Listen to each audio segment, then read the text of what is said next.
안녕하세요. 오늘도 사연을 들으러 와주신 구독자 여러분들 반갑습니다. 오늘의 첫 번째 사연, 참으로 충격적이고도 또 비정한 사연자님의 이야기인데요. 저도 착잡한 마음으로 읽었습니다. 오늘도 두 가지 사연이 준비되어 있는데요. 우선 먼저 첫 번째 사연부터 함께 만나볼게요.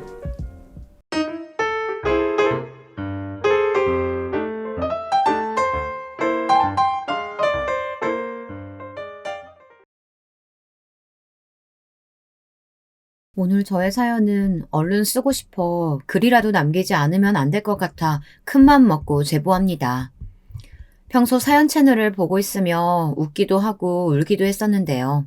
이 사연을 결국 사연 채널까지 제보하게 되다니 감회가 남다릅니다. 하지만 이 글을 다 쓰고 여러분들에게 따뜻한 조언을 듣고 나면 기분이 나아질 것 같아요. 부디 끝까지 들어보시고 어떤 말이든 좋으니 댓글 남겨주시면 좋겠습니다. 그럼 일단 남편과 만난 시점쯤부터 이야기를 풀어볼게요. 저는 남편을 동네 서점에서 만났습니다. 저에겐 두 개의 취미이자 인생의 낙이 있는데요. 하나는 목욕탕을 가는 것이고 하나는 동네 서점을 가는 것입니다. 목욕탕에서 때를 밀고 나면 너무 시원하고 개운해 그 기분에 피로가 풀리는 기분이고요. 서점은 어렸을 적부터 책을 좋아했던 터라 만화책이든 뭐든 가리지 않고 보곤 했었는데 이 나이가 되어서도 힘들 때면 책에 의지하고 서점을 찾게 되더라고요. 당시 제 나이는 30 후반이었는데요.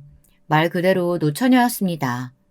그래서 주변에 좋은 남자를 찾고 싶어도 다들 저보고 너무 늦었다며 한번 갔다 온 남자를 만나는 게 어떻겠냐는 말까지 하더라고요.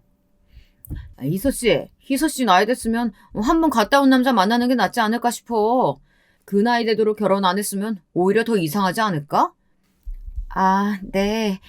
근데 저는 그냥 혼자 살려고요. 이제 와서 한번 갔다 온 남자는 좀 부담스럽고요. 뭐? 혼자 산다고? 아니, 그게 말이 되는 소리야? 지금 시대면 충분히 결혼을 꿈꿀 수 있지만 저 때 30 후반은 저런 이야기가 나올 법했습니다. 주변만 봐도 모두 시집 장가가 애 낳고 살고 있었을 때였으니까요. 그래서 결혼에 대한, 가정에 대한 로망은 버리고 조용히 혼자 살아갈 준비를 하고 있었죠. 그런데 그날 동네 서점에서 남편을 만나게 된 것이었어요.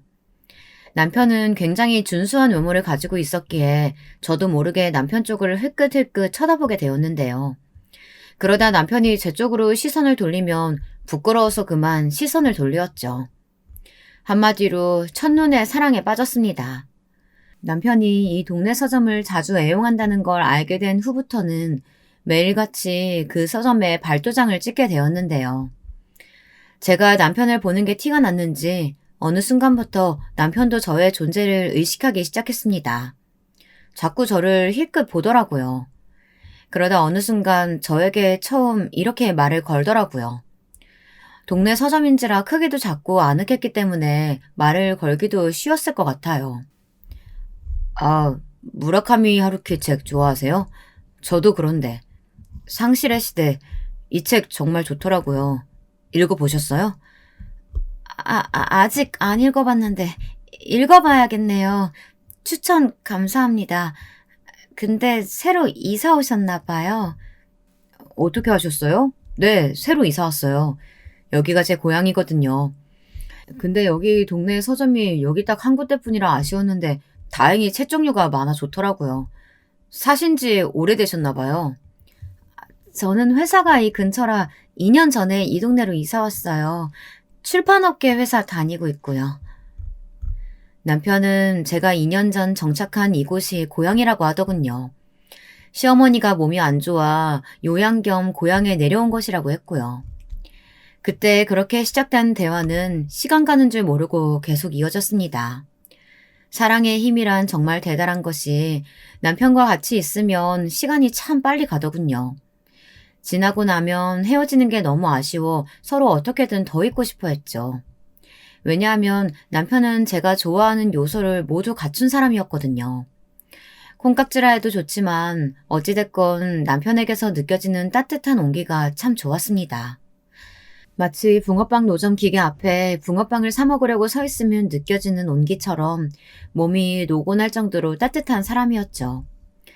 전 얼른 결혼을 해서 가정을 꾸리고 싶었어요. 다행히 이 사람도 저와 생각이 같았습니다.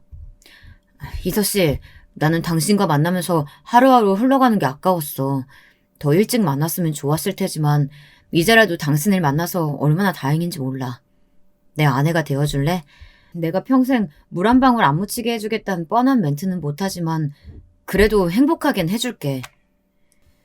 남편은 연애한 지 3개월 만에 저에게 프로포즈를 했고 저는 프로포즈를 받아들였습니다. 근데 여기서 난관이 있을 줄은 몰랐네요. 남편이 보살피고 있던 몸이 아픈 시어머니가 저를 탐탁치 않아 하신 겁니다. 대놓고 티를 내진 않으셨지만 저를 보면 혀를 찬다거나 그런 식으로요. 특히 첫 만남에서 제가 편부모 아래에서 자랐다는 이야기를 했을 때 그러시는 것에 상처를 받았어요. 뭐? 그러니까 엄마 아래에서만 자랐다고? 아니, 아버지는 어떻게 되시고? 저희 아버지는 그러니까 말씀드리기가 조금 복잡하긴 한데 두 집 살림 하시다가 그만 이혼하셨어요. 어머머, 그러니까 아버지가 바람이 나셨다고? 아유, 그래도 여자가 이혼해서 혼자 애까지 키운 걸 보니 어머니가 꽤 독한가 보네. 네? 우리 때 이혼은 자식 생각하면 못하는 거였지. 그냥 남편이 바람 나면 바람 나는 대로 견디면서 살았으니까. 나도 우리 애 아빠가 몇 번 술집 여자 만나고 돌아다녔지만 다 참았거든. 그러다 결국 이꼴 났지만 요즘은 안 아픈 곳이 없어. 허리 마디마디가 다 쑤셔. 아무튼 대단하시네. 시어머니의 직설적인 한마디 한마디가 당황스러웠죠. 저는 무슨 말을 해도 돌려 말하는 편인데 시어머니에게는 그런 배려 따위가 아예 없었습니다. 그냥 어떻게든 저를 마음에 들어하지 않는 티를 내시기 위해 최선을 다하시는 느낌이었어요. 아까 마음 많이 상했지? 미안해. 내가 우리 엄마 잘 말릴게. 당신이 상처받았을 걸 생각하니까 너무 불편하더라. 나중에 남편이 쩔쩔매며 이런 말로 달래주었는데도 찝찝함은 가시지 않았습니다. 하지만 당신은 남편을 사랑했던 터라 어쨌건 이 사람밖에 없다는 생각으로 결혼을 했고 저는 회사를 그만두고 남편의 일을 도와주게 되었습니다. 남편은 근처 작은 중국집을 하고 있었는데요. 얼른 동네에서 자리를 잡고 싶어 했거든요. 그래서 제 도움이 필요하다고 했고 저는 흔쾌히 알겠다며 수락했습니다. 그런데 문제는 남편이 분가를 하면서 원래 살던 집에 시어머니 혼자 남게 되었으니 남편은 그것이 마음에 좀 걸렸던 모양입니다. 보통 일 끝나면 기직맥진하여 저는 집에 들어가 좀 쉬고 싶은데 남편은 시어머니를 잠깐 보고 오겠다고 하더라고요. 여보 힘들면 당신은 먼저 들어가서 쉬어. 나 그냥 어머니 얼굴만 보고 올 테니까. 어떻게 그래. 어머니 또 당신만 보내면 나 안 온다고 한 소리 하실 텐데. 오늘은 안 가면 안 돼? 그건 좀 곤란한데. 엊그제도 다녀왔잖아. 엄마가 안 오시면 또 다그치고 전화하고 난리라 그래. 알잖아, 우리 엄마 성격. 당신이 좀 이해해 줄 수 없어? 이 일로 한 번도 안 싸웠던 남편과 몇 번 싸우기도 했어요. 결국 남편 혼자 보내기가 그래서 어쩔 수 없이 저도 몇 번 동행했는데요. 그때마다 피곤해 죽겠는데도 시어머니는 뭐가 마음에 안 드시는지 자꾸 입을 대시더라고요. 제 얼굴이 왜 이렇게 피곤해 보이냐, 남편 밥은 잘 챙기냐, 여자가 일을 해도 남편 내조는 소홀히 하면 안 된다. 다 늙은 너한테 손주보긴 글렀다 생각하지만 노력은 해라. 정말 끝도 없이 흘러나오는 잔소리였습니다. 거기에 즐겁을 한 나머지 어느 날부턴 그냥 내내 하며 한 귀로 듣고 한 귀로 흘리게 되었죠. 차라리 그게 편하더라고요.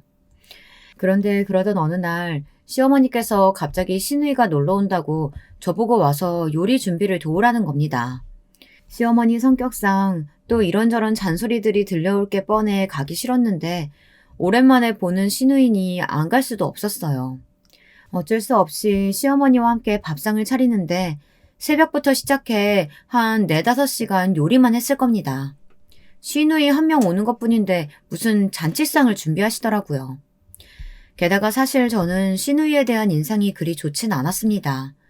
하필 저희 친정언니가 결혼식 날 시누이가 저에 대한 뒷담화하는 걸 들었거든요. 자기 오빠가 더 아깝다나 뭐 그런 식의 뒷담화였는데 기가 막히더라니까. 왜 하필 이쁘지도 않은 나이 많은 여자 데리고 왔는지 모르겠다면서 뒷담화하는데 진짜 내가 결혼식만 아니었어도 그걸 확 대놓고 따질 뻔했어. 솔직히 그러는 네 신랑은 뭐 정우성이냐? 대단히 빼어난 조건도 아니면서 왜 벌써부터 시누이 노릇하려는지 모르겠다. 웃겨 정말. 듣고 나서 저도 어이가 없어 기분이 확 상했는데요. 그래서 그때부터 남편에겐 따로 말하지 않았지만 시누이에 대한 인상이 그닥 좋은 편은 아니었답니다. 그날 오후 2시쯤 약속된 시간보다 2시간 늦게 시누이가 도착했는데요. 시누이는 시댁에 들어서자마자 사과 인사 한마디 없이 저를 보고 그냥 씩 웃더라고요. 아가씨, 늦는다면 늦는다고 말씀해 주시지. 식사 차려놓고 저랑 어머님이랑 한참 기다리고 있었는데. 새언니, 내가 차가 막혀서 그랬어요. 깜빡했네. 그나저나 엄마, 나온다고 또 맛있는 거 준비해놨다면서? 새언니도 같이 요리했죠? 우리 엄마 허리 아프니까 언니가 많이 도와줬어야 할 건데. 네, 그렇지 않아도 제가 도와드렸어요. 그래요? 잘했네. 그때 벌써 마치 아랫사람 대하듯 하는 시누이의 태도에 벌써 기분이 안 좋아졌답니다. 근데 갑자기 부엌으로가 풍겨오는 음식 냄새를 맡더니 인상을 확 찌푸리더라고요. 여기서부터 시누이의 무례한 행동이 시작되었어요. 잡채 면을 들어 입안에 넣어보더니 어머, 이건 간이 너무 짜다. 이거 간장을 얼마나 집어넣은 거야? 새언니, 이거 새언니가 한 거죠? 우리 엄만 이렇게 짜게 안 하거든. 하고 시비를 걸더라고요. 짜요? 아가씨 입맛이 싱겁다고 하길래 일부러 설탕 더 넣고 덜 짜게 한 건데. 새언니 간 볼 줄 모른다. 그래서 우리 오빠 요리는 어떻게 해주는 거예요? 시누이의 연달아 이어진 말에 저는 기분이 팍 상했습니다. 근데 제가 여기에 반박하려고 하니 시어머니가 나와서는 절 꾸짖기 시작하더라고요. 아이고, 내가 잡채 이거 네가 만든다고 했을 때부터 불안불안했는데 너는 우리 아들 음식 장사 돕는다면서 간을 이렇게 못 봐서 어쩌니? 아이고, 우리 딸 오랜만에 와가지고 음식 좀 먹이려고 했는데 다 망쳤네. 아유, 그래도 뭐 어쩌니? 네 새언니가 그래도 일찍 와서 한 거니까 네가 이해하고 먹어라. 어머님, 왜 그렇게 말씀하세요? 저 간 못 본다는 이야기 처음 들어봐요. 그리고 사람 입맛이 다 다르니까 마음에 안 드셔도 넘어가실 수 있잖아요. 아가씨도요. 조금 섭섭하네요. 솔직히 여기서부턴 우라가 치밀더라고요. 사실 그날 남편의 가게 일을 빼고 새벽부터 가서 4-5시간 동안 줄창 요리하고 어머님 잔소리 듣고 저도 쌓일 대로 쌓여 있었거든요. 거기다 시누이는 오랜만에 시댁 온다면서 그 흔한 과일 바구니 하나 사가지고 오지 않았어요. 오히려 엄마 음식 잔뜩 담아갈 거라며 빈 쇼핑백 하나 덜렁 가지고 왔습니다. 새언니, 왜 이렇게 감정적이에요? 난 그냥 할 말 한 건데. 너무 예민하다. 무슨 말을 못하겠네. 그리고 나 오늘 엄마 음식 많이 담아갈 거니까 새언니가 옆에서 같이 힘 좀 써줘야 돼요. 네? 무슨 말이에요?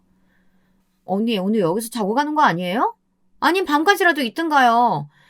오늘 기본 한 7가지 정도는 반찬 싸갈 건데 오늘 밤까지 요리하면 시간은 충분할 것 같은데요? 그치 엄마? 그럼 우리 딸 걱정하지 말고 편하게 있어. 넌 여기서 요리 거들어라. 할 게 많아 아주. 시어머니는 당연히 제가 여기 있어야 한다는 투로 말씀하셨고 전 어이가 없었습니다. 그래서 말씀드렸죠. 저는 다시 장사를 하러 나가봐야 한다고요. 그러자 시어머니는 입이 툭 나오셔서 불쾌한 표정으로 있다. 급기야 제게 시누이 대접이 왜 이러냐며 야단을 치시더군요. 시누이도 옆에서 속상하다는 투로 거들었습니다.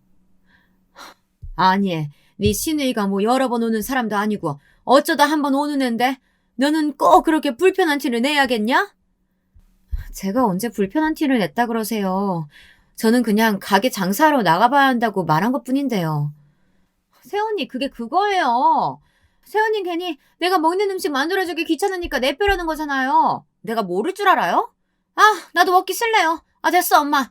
엄마는 아프니까 요리하지 말고 그냥 알아서 내가 사 먹을게. 아가씨, 제발 혼자 상상의 나래 펼치지 마세요. 거봐. 너는 참 집안 분위기 흐리게 만드는데 재주 있다. 내가 널 반대했던 이유가 다 있어. 너는 은근히 할 말 다 하는데 그게 아주 사람 기분 잡치게 하거든. 우리 딸 기분 상해하지 마라. 엄마가 과일 깎아줄게. 시누이는 나이가 적지 않았습니다. 20대 후반에 시집가서 저보다 겨우 2살이 어렸는데요. 애도 있는 애엄마가 자기가 먹을 반찬 하나 못 만들어 시댁에까지 기어들어와 음식을 얻어가는데 꼭 제 도움이 필요한 걸까요? 거기다 제가 못한다고 하니 혼자 삐져가지고는 입이 대빨 나와 있는데 정말 불편한 건 저더라고요. 시어머니는 제가 집안의 원흉이라는 듯 줄창 노려보셨고요. 죄송한데 저 갈게요. 아가씨 놀다 가세요. 결국 어색하게 있다 도망치듯 그 집을 나왔지만 다시는 시어머니, 시누이 이 두 사람과는 함께 마주보고 싶지가 않아졌습니다. 한번 대인이 마음이 그렇게 되더라고요. 나중에 남편과 술 한잔하며 이 이야기를 나눴는데 남편은 예상대로 무척 미안해했습니다. 자기 여동생이 철없이 저지른 짓이라며 단속을 하겠다고 하더라고요. 하지만 전 그마저도 하지 말라고 했습니다. 됐어. 나중에 그 화는 누가 감당하라고. 나는 아가씨나 어머님이나 너무 대하기 힘들어. 그냥 이렇게 거리 최대한 벌려가면서 얼굴 안 보고 사는 게 나아. 당신도 뭐 더 하지 마. 그래, 알겠어. 당신이 그렇게 말한다면. 그래도 도움 필요하면 꼭 말해. 남편은 자신이 어떻게든 중재해보겠다고 노력했고 저도 남편이 있다는 생각에 잠깐 든든한 마음도 들었습니다. 덕분에 그 일은 잊고 살아가고 있었죠. 식당도 조금씩 단골 손님도 만들어 나가며 자리를 잡아가고 있었기에 맛과 정성을 다하기 위해 더욱 바쁘게 지내고 있었습니다. 그런데 그러던 어느 날 남편과 저 모두 시어머니와 정면으로 마주쳐야 할 사건이 일어나고 말았는데요. 시어머니가 용한 무당에게 부적을 받아왔다며 저에게 바지 주머니에 꼭 부적을 넣고 자라고 하더라고요. 거기까지는 어르신이니 이해할 수 있었죠. 문제는 부적의 돈값인 1,000만 원을 저희에게 요구하는 것이었답니다. 아니, 엄마, 1,000만 원이나 주고 이걸 사왔다고요? 엄마, 이거 완전 사기당한 거예요. 어떻게 1,000만 원을 주고 이걸 사오실 생각을 하셨어요? 아니, 그 전에 엄마 돈이 어디서 나서요? 어디서 났겠니? 우리 딸한테 빌렸지. 에휴, 아는 아줌마들 다 총동원해가지고 야금야금 빌리기도 했고. 아무튼 엄마 마음이 이 정도라는 거야. 이렇게라도 해야 아기씨가 들어설 것 같으니까 그 돈 드린 거지. 그리고 사기 아니다. 아주 용한 무당이야. 내가 아는 몇 사람도 이 사람한테 갔더니 애가 들어섰대. 소문이 벌써 파다해. 근데 엄마가 능력이 없잖니. 돈은 너희들이 내줘라. 엄마, 나는 그런 무속신앙 안 믿어요. 알잖아요. 그리고 1,000만 원은 너무 큰 금액이에요. 이거 어떻게 환불이라도 받아하면 안 돼요? 도로 물러요. 뭐? 절대 안 돼. 이걸 왜 물러? 부적이 물을 수 있다고 누가 그러디? 그리고 나는 반드시 손주를 봐야겠는데. 시어머니는 남편의 말에 절대 안 된다며 길길이 날뛰었어요. 남편은 답답한 듯 한숨을 푹푹 내쉬었고요. 돌아버리겠더라고요. 시어머니가 어떻게 나올지 예상이 되었지만 이 사태는 너무 심각하다 싶어 결국 저까지 나서 말을 하게 되었습니다. 어머니, 이건 아닌 것 같아요. 차라리 의학의 도움을 빌리는 게 낫죠. 무당에게 가서 이렇게까지 하는 거 저희 애초에 원하지 않았어요. 부적값 못 드려요. 죄송해요. 제가 단호하게 말하자 시어머니는 그때부터 울며 불며 바닥을 치고 한 맺힌 눈물을 토해내기 시작했어요. 자기 집안 대가 끊기게 생겼다면서 말입니다.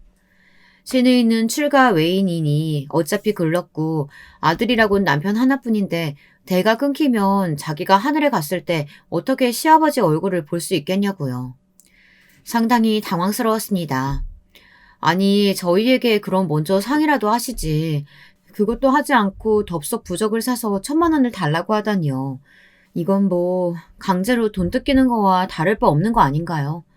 남편은 안 되겠다 생각했는지 여기서 강경하게 자기는 이 돈 주고 절대 부적 못 산다고 못 박았고 저도 남편을 따라 일어나게 되었습니다. 근데 그때부터 시작이었죠. 시어머니는 계속해서 전화로 줄기차게 돈을 요구하시더니 급기야 저희 집에 찾아와 들어누우셨습니다. 부적은 절대 버릴 수 없고 환불도 안 되니 일단은 다달이라도 돈을 갚으라고 하시더군요. 그런데 그때 저희 친정엄마가 놀러와 계셨습니다. 항상 저희 신혼집을 궁금해하셔서 제가 며칠 편히 있으라고 했거든요. 친정엄마는 이 사정을 모르고 계시다 시어머니의 목소리에 벌떡 놀라 침대에서 일어나 바깥으로 나오셨습니다. 아니 사돈, 이게 무슨 말이에요? 무슨 부적이고 무슨 돈이요? 엄마, 그게 내가 나중에 설명할게. 아니, 나는 지금 설명을 들어야겠다. 사돈, 이게 무슨 말씀이세요? 네, 마침 잘 오셨네요.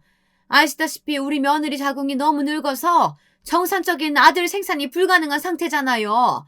그래서 제가 용한 무당의 도움을 좀 빌렸습니다.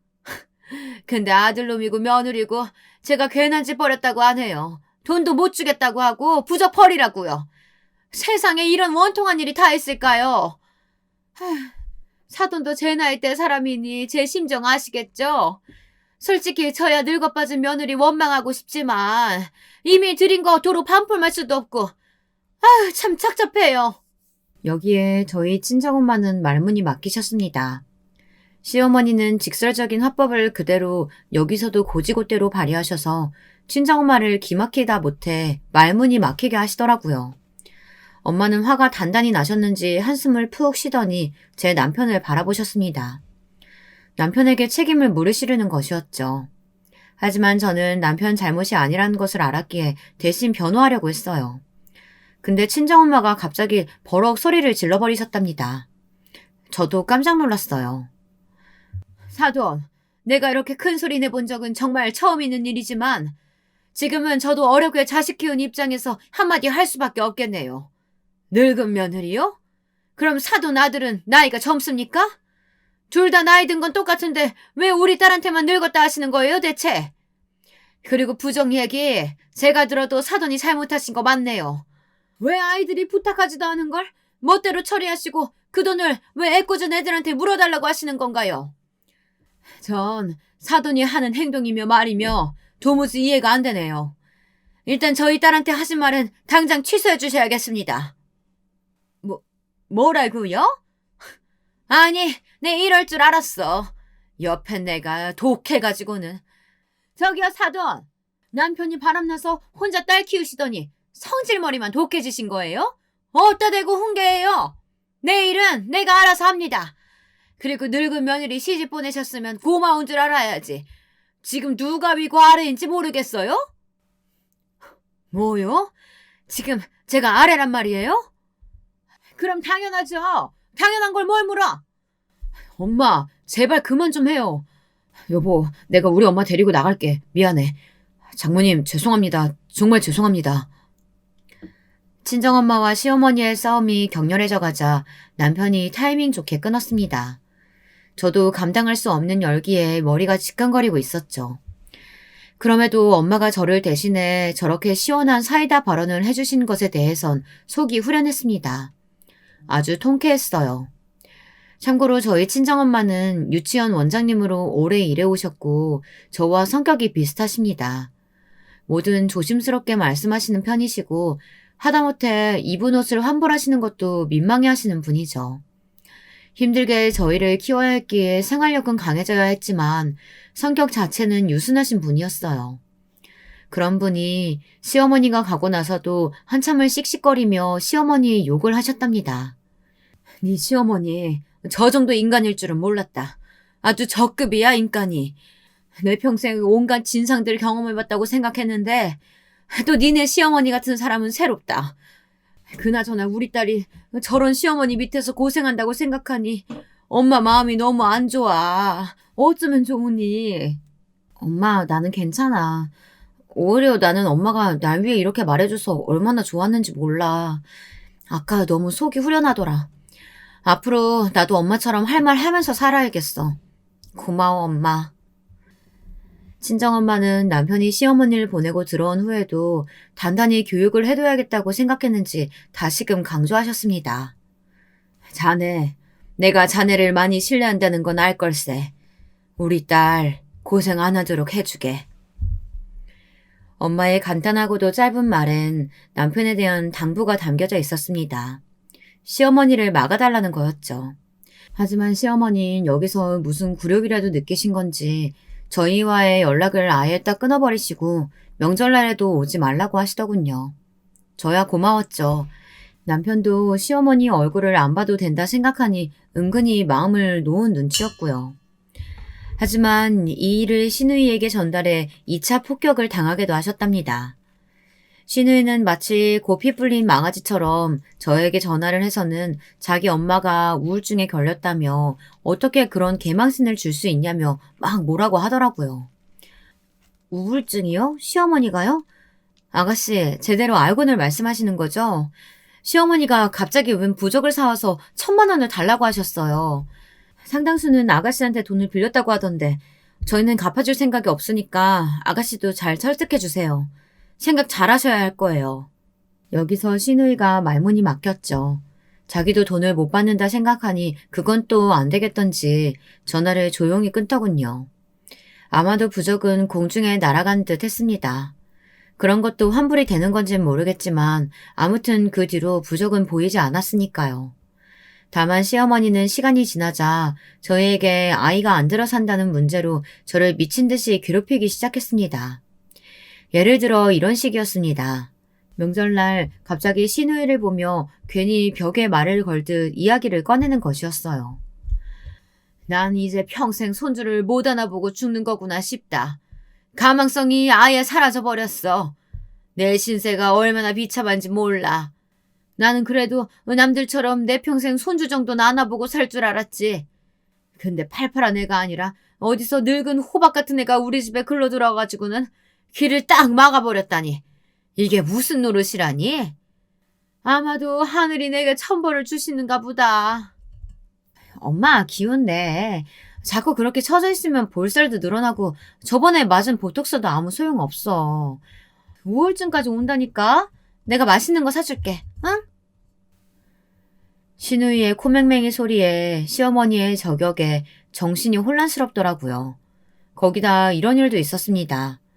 주말 어느 날 하루는 저에게 전화를 하셔서는 다급히 시댁으로 뛰어오라고 하더라고요. 아주 큰일이 생겼다면서요. 그래서 정말 제대로 화장도 못하고 재빠르게 뛰어갔더니 시어머니가 자기 친구분들을 끼고 즐겁게 놀고 계시더라고요. 왔냐? 와서 얼른 음식 좀 만들어봐라. 못하고 서 있어.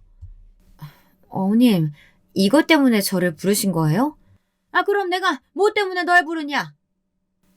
처음엔 분명히 저도 거절을 하려고 했지만 그때 마침 결혼식장에 와주셨던 시어머니 친구분들이 저를 아는 척 하시더라고요. 며느리가 곱네 고와. 우리 같은 늙은이들 뭐 좋다고 여기까지 와주고. 아유, 고마워라. 이렇게 말씀하시니 갈 수도 없이 딱 붙잡혀 버렸죠. 거기서 시어머니 저에게 온갖 시둥을 들게 하더라고요. 시누이와 시어머니가 수다스럽게 화투를 치고 떠드는 사이 저는 끊임없이 앞치마를 두르고 음식을 만들고 나르고 부엌대기로 몇 시간을 있어야 했습니다. 손목이 아파오고 발이 저려왔죠. 시누이는 계속해서 화채며 아이스크림이며 당이 떨어진다고 무언가를 요구하더라고요.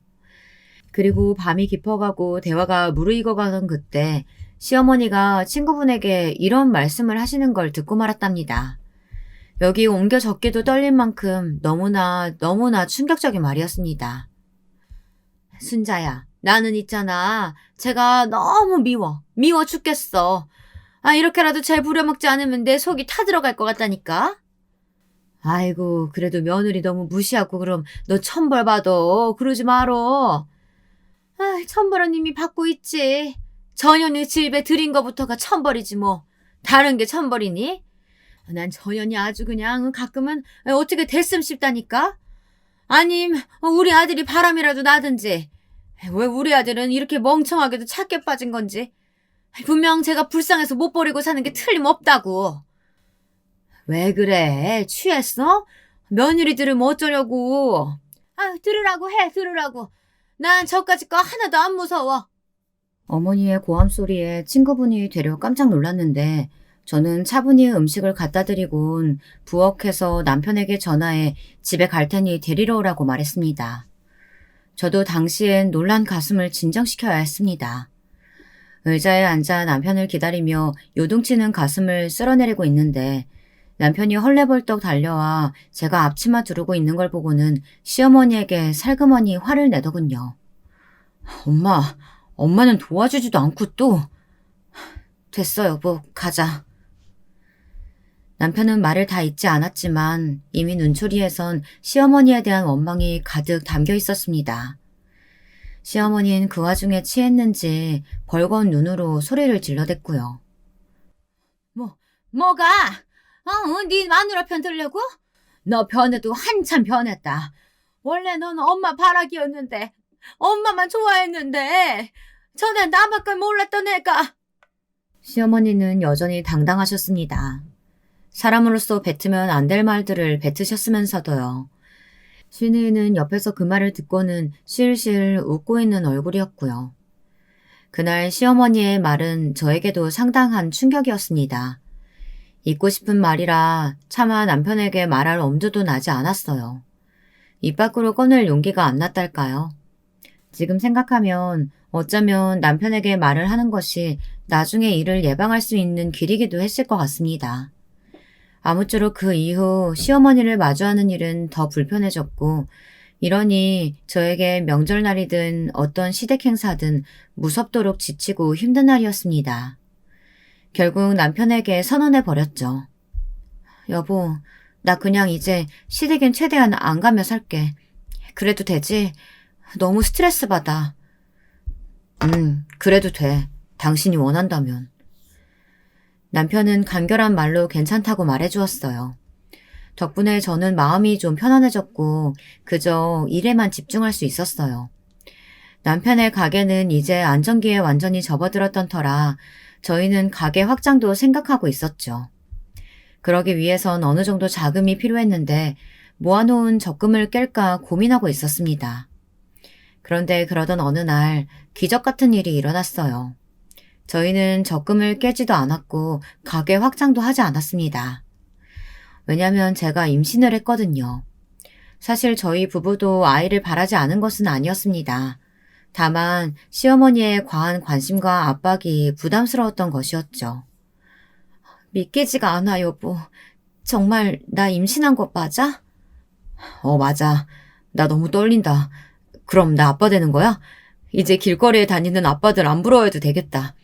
적금도 깨지 말고 우리 아이 위해 쓰자. 내심 남편은 길거리에 유모차를 끌고 다니는 부부들이 부러웠는지 그런 말을 하더라고요. 그날 저희 부부는 서로 껴안고 기뻐했습니다. 이보다 더한 축복이 있을까 싶더라고요. 저는 임신 초창기에는 유산을 조심하기 위해 장사도 나가지 않고 몸을 돌봤습니다. 남편도 그러라 했고요. 남편은 제 임신 기간 동안 원래도 잘해 주었지만 특히나 더 다정하고 세심하게 돌봐주었습니다. 제가 임신했을 때 딸기를 정말 잘 먹었거든요. 평상시에는 과일을 별로 좋아하지 않았는데 이상하게 아이를 임신하자 과일이 엄청 땡기더라고요. 여보, 조금만 기다려. 내가 지금 복숭아 사가지고 들어가는 길이니까. 복숭아를? 아니 여보, 또 어디 멀리까지 가서 사온 거지. 못 살아 정말. 당연하지. 우리 여왕마마 드실 건데 가장 좋고 비싼 걸로 사가야지. 남편은 정말이지 지극정성이었고 아직도 이 일을 생각하면 고마워요. 근데 한 가지 고민이 생겼습니다. 이 얘기를 시어머니에게 전해야 할지 말입니다. 사실 전해야 하는 게 당연하지만 워낙에야 감정이 좋지 않았으니 말하기도 꺼려지더라고요. 당시 시어머니는 아들과 멀어져 섭섭하다며 시골에 계신 친척분들 집에 가 있었는데요. 언제고 알게 될 사실일 것 같아 저는 임신 중기에 알리게 되었습니다. 뭐 정말이냐? 아니 임신을 했다고? 네가? 세상에, 아, 세상에. 내가 절에 가서 기도를 그리 했던 게 먹혔나 보다. 얘를 어쩌면 좋냐? 일단 주변 사람들한테 당장 알려야겠다. 언니, 일로 좀 와봐요. 시어머니는 그야말로 눈물까지 흘리며 임신 소식을 기뻐하더라고요. 그러면서 은근슬쩍 첫 아이니야 아들이어야 한다고 말씀하시는데 거기엔 침묵으로 일관했습니다.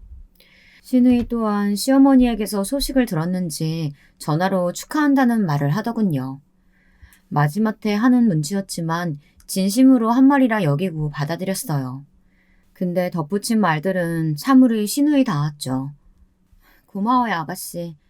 근데 새언니, 출산 엄청 아픈 거 알죠? 아마 죽을 듯이 아플 건데.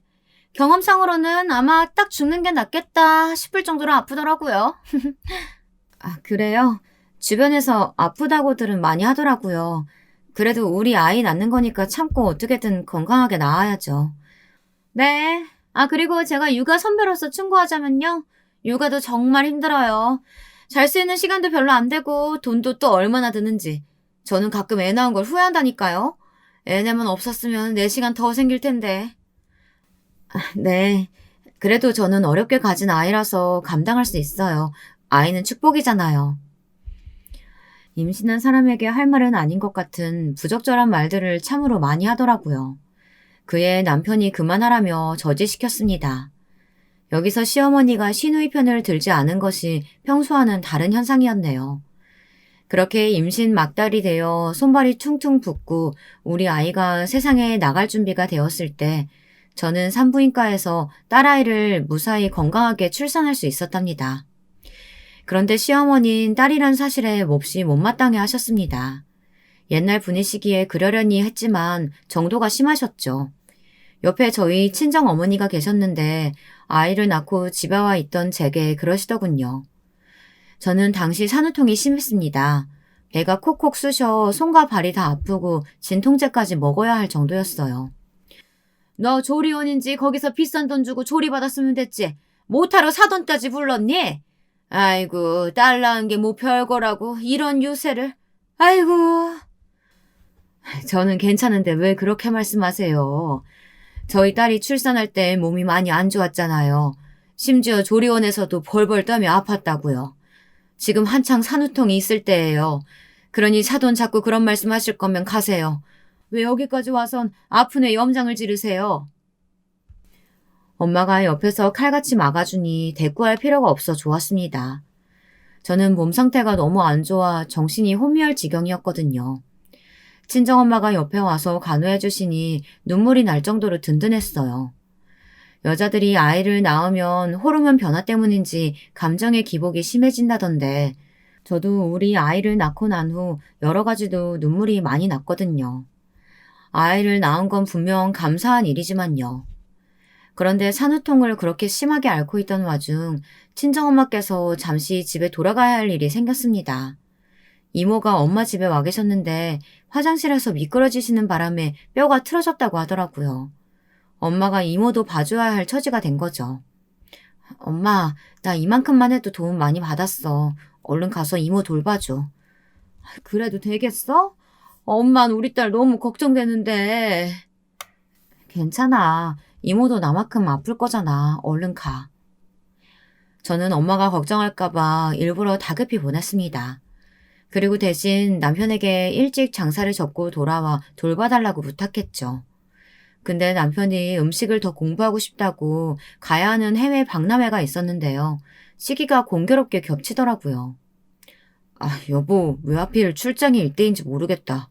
아기는 어떡하지? 마음 같아선 붙잡고 싶었지만 남편이 몇 달을 기다려온 박람회였습니다. 저는 친정엄마에게 그랬던 것처럼 남편에게도 괜찮다고 말해주었어요. 쉬면 조금씩 나아질 거라는 기대를 품으며 그렇게 아이와 함께 있었죠. 그러던 어느 날 시어머니에게 연락이 온 겁니다. 저와 아기를 손수 돌봐주시겠다고 시골에서부터 저희 집으로 오는 길이라고요. 별로 달갑진 않았지만 보살피러 오신다는데 오지 말라 할 수도 없었네요. 그렇게 도착한 시어머니는 꽤나 시끌벅적하게 돌아오시더니 와서 제 상태를 체크하더라고요. 기억나는 건 그날따라 시어머니의 눈빛이 이상하게 번들거리고 말투도 다정했다는 겁니다. 우리 며느라가 열이 많네. 안 되겠다. 진통제를 더 먹여야겠어. 많이 아프지? 네, 어머님, 감사합니다. 안 오셔도 되는데 시골에서 여기까지. 안 오긴 네가 아프다는데 내가 와야지. 우리 아기도 봐줘야 되고.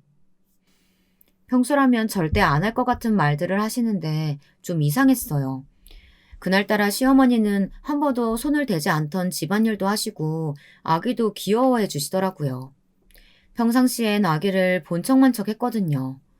어떤 심경의 변화라도 있으신 건가 라는 생각을 했습니다. 그러다 밤이 되면서 통증이 더 심해져서 끙끙거리고 있는데 시어머니가 미숫가루를 한 잔 타주겠다고 하시더라고요. 저는 냉장고에 친정엄마가 이미 해주신 죽이 있어 그걸 데워 먹으면 된다고 했는데도 자신이 탄 미숫가루를 먹어보라고 하시더라고요. 내가 동네 아줌마들한테 물어보니까 미숫가루가 산후통에 좋다는 소리가 있더라고. 미숫가루가요? 처음 듣는 소린데.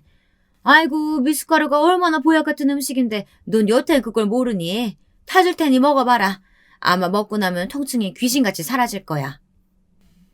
시어머니는 음흉한 미소를 지으며 부엌으로 들어가더니 생각보다 빠른 시간 내에 미숫가루를 타왔습니다. 저는 꽤나 큰 컵에 담긴 미숫가루를 받아들었고요. 마음속으론 죽이 더 먹고 싶었지만 일단 만들어주신 거니 입을 대려고 했습니다. 그런데 그때 아기 울음소리가 들리더군요. 배가 고픈 모양이었어요. 저는 아픈 몸으로 일어나 아기부터 살피었죠. 그리고 다시 미숫가루가 든 컵을 잡는데 갑자기 급하게 문을 따고 누가 들어오는 소리가 들렸습니다. 출장 간 남편일 리가 없는데 누구지 하고 문 쪽을 돌아보자 남편이었습니다. 신발도 벗지 않고 헐레벌떡 저에게 달려오며 소리치더라고요. 여보, 그거 먹지 마. 절대 먹지 마. 어? 먹지 말라고 절대! 남편은 심지어 제게로 다가와 그 컵을 던져버리고는 시어머니를 밀기까지 했습니다. 단숨에 컵에 담겨져 있던 미숫가루가 바닥에 흩어졌고 시어머니는 사색이 되어 무슨 짓이냐고 했죠. 저 역시 영문을 몰라 남편을 쳐다보았습니다. 당신 출장 간 거 아니었어? 아니, 여길 어떻게 온 거야? 어떻게 오긴. 나 진짜 매부 아니었으면 죽어도 모를 뻔했어. 엄마, 어떻게 이러실 수가 있어요? 어떻게 내 마누라한테 그런 짓을 할 생각을 해요? 엄마가 사람이에요? 악마지 이건! 남편의 처절한 비명소리가 거실을 뒤흔든 그때 저는 일이 어떻게 돌아가는지 어렴풋이 짐작할 수 있었습니다. 저도 모르게 바닥에 흘러내린 갈색 미숫가루를 보게 되더라고요. 동생이 친구랑 통화하는 걸 매부가 들어서 다행이죠. 매부가 다 말해줬어요. 엄마, 이 사람 진짜 잘못되길 바란 거예요? 제정신이야? 아니 그게 아니고 진정 좀 해봐라. 여기서 더 저를 경악하게 한 건 자기 아들의 눈을 쳐다보지 못하는 시어머니가 잠시 후 고개를 들어 범행 사실을 순순히 인정한 겁니다. 그래, 그랬다. 다 너를 위해서였어. 아들도 아니고 딸도 낳았겠다. 이제 쓸모도 없어졌는데 저깝게 우리 집에 왜 필요하냐? 막말로 너도 못 버리고 살고 있는 거잖아. 그러니까 엄마가 대신해준 거야. 엄마 도대체 무슨 말이에요? 왜 내가 알아들을 수 없는 말만 하는 건데요? 어느새 남편의 눈에선 눈물이 흘러내리고 있었고 저도 잠시 놀라울 정도로 차분한 마음으로 이 대화를 듣게 되었습니다. 시어머니는 처음부터 마음에 들지 않았던 저를 제거하기 위해 미숫가루에 아는 아줌마를 통해 구해온 독버섯 가루를 탔다고 말했습니다. 왜 남편에게 저를 버리지 않는 거냐고 소리를 질렀어요. 그리고 입이 가벼운 시누이를 탓하며 끝까지 분해하셨죠. 정말 놀랍게도 말이에요. 시어머니가 분명 밉고 독살스러운 분인 건 맞았지만 그렇다고 해서 누군가를 죽일 수 있는 그런 무서운 사람이라고는 생각도 못했었는데 순간 팔에 소름이 돋더라고요. 남편도 너무 화가 난 나머지 시어머니의 멱살이라도 잡을 기세였습니다. 근데 그 순간 저는 이성이 먼저 앞서더라고요. 남편을 제지하고 핸드폰을 가져와 달라고 한 뒤 112 버튼을 눌렀습니다. 여기 저를 죽이려고 한 사람이 있어요. 네, 저희 시어머니예요. 지금 빨리 와주세요. 침착한 제 말이 끝나자마자 시어머니는 놀라 저를 바라보더라고요. 저는 미숫가루에 손도 대지 말라고 한 후 경찰을 기다렸습니다. 경찰이 와서도 모든 걸 있는 그대로 진술했고요. 경찰 역시 가족 사이에 이런 일이 벌어졌다는 것에 약간 놀란 눈치더군요. 요즘에 왜 이런 사건들이 늘어나는지 모르겠네요. 어떤 분이 한숨조로 이런 말씀을 하시는 걸 들었습니다. 그런데 상황이 커지자 시어머니는 그제야 온몸을 벌벌 떠면서 이럴 것까지는 없지 않냐고 하시더라고요. 범행을 저지르고도 뻔뻔하기까지 했죠. 가족끼리 이러는 거 아니다. 어? 얘 며느라 그러지 말고 제발 용서해다오. 아들아, 엄마가 널 위해 그런 거야. 내가 누굴 위해 그랬겠니? 다 너를 위해 했던 거라고. 엄마, 네가 세상가 들기 바랬어. 저것만 없으면 네가 다시 엄마한테 착한 아들이 될 줄 알았다고. 얘들아, 제발 한 번만 용서해줘. 니네가 나 버리면 나는 영영 혼자야. 시어머니는 자신의 죗값을 치를 때가 돼서야 두려움을 느꼈는지 무릎을 꿇고 제게 남편에게 빌었습니다. 하지만 남편은 말했죠. 자신은 한 번도 이런 추악한 짓을 원한 적이 없으며 엄마가 그런 사람인지 상상도 못했다고. 이제 모자간의 인연을 끊자고 말입니다. 내 아이에게도 엄마를 할머니라고 소개할 수 없을 것 같아요. 엄마는 이 사람뿐만 아니라 내 애도 해쳤을 사람이에요. 난 이제 엄마가 너무 무서워요. 남편의 말에 시어머니는 엉엉 울음을 쏟아냈습니다. 시누이도 와서는 선처를 부탁한답시고 함께 무릎을 꿇었는데 사실상 시누이도 공범이나 마찬가지였죠. 모든 계획을 알고도 가만히 방관하고 있었으니까요. 저는 그 사실 역시 경찰에게 말했습니다. 그 후 모든 것이 혼란 속에 있었습니다. 시누이 쪽은 어떻게든 실형을 줄이고자 비싼 대형 로펌 변호사를 샀다고 하더라고요. 하지만 그렇다고 사람의 죄가 어디 그리 쉽게 덮어질까요? 나중에 알게 된 사실이지만 미숫가루에 타진 독버섯 가루는 시누이가 구해다 준 것이었다고 하더라고요. 참 무섭죠. 우스갯소리로 한 그날의 농담이 모두 사실이었던 것이에요. 내가 감옥 갈 줄 알아? 나는 안 가. 우리 엄마도 내가 지킬 거야. 변호사 잘 쓰면 이런 것쯤은 다 덮어진다고. 시누이는 마지막 발악처럼 그렇게 소리를 질렀습니다. 자기 남편이 법조계에 무슨 인맥이 있다고 하면서요. 남편은 차가운 눈길로 어디 한번 지켜보라며 자기에게 이제 가족은 없다고 선언했네요. 여기에 시누이가 한번 움찔했고요. 이 일로 남편은 여동생도 잃고 남편도 잃었습니다. 저 역시 한 번에 큰 목숨의 위협을 받았고요. 저와 아이 남편은 다행히 무사하지만 무사하다는 사실에 기대어 이렇게 살아가도 되는 것인지 정말 모를 정도로 힘들었습니다. 심정이 착잡하고 참 뭐라 표현이 안 될 정도로 안 좋았죠. 처음에 말씀드렸듯 글을 쓰고 나면 마음이 정리될 거란 기대로 시작했는데 정리는 되었지만 지금은 사람의 따뜻함이 더 그립네요. 더는 누군가를 쉽게 못 믿을 걸 생각하니 마음이 씁쓸해져 그런 것 같습니다. TV에서나 볼 법한 일이 저희 가정에서 일어났다는 걸, 그걸 온전히 받아들이기까진 아직 시간이 더 필요한 것 같아요.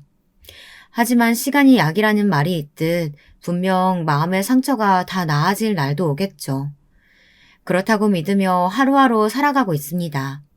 우리 이쁜 딸아이 별이를 위해서도요. 참고로 별이는 무럭무럭 자라 어느덧 부모를 흐뭇하게 할 줄 아는 아이가 되었답니다. 마지막으로 시어머니에게 하고 싶은 말이 있다면 제발 그렇게 살지 마세요. 그리고 아주 오랜 시간 감옥에서 썩길 바랍니다. 당신이 부디 무슨 짓을 행했는지 진심으로 반성하길 바랍니다.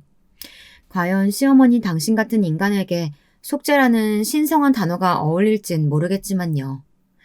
쓰다 보니 이야기가 너무 길어져서 이제 마무리하려고 합니다. 여러분들도 모두 감기 조심하시고요.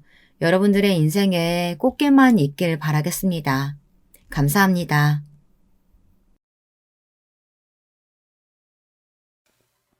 안녕하세요.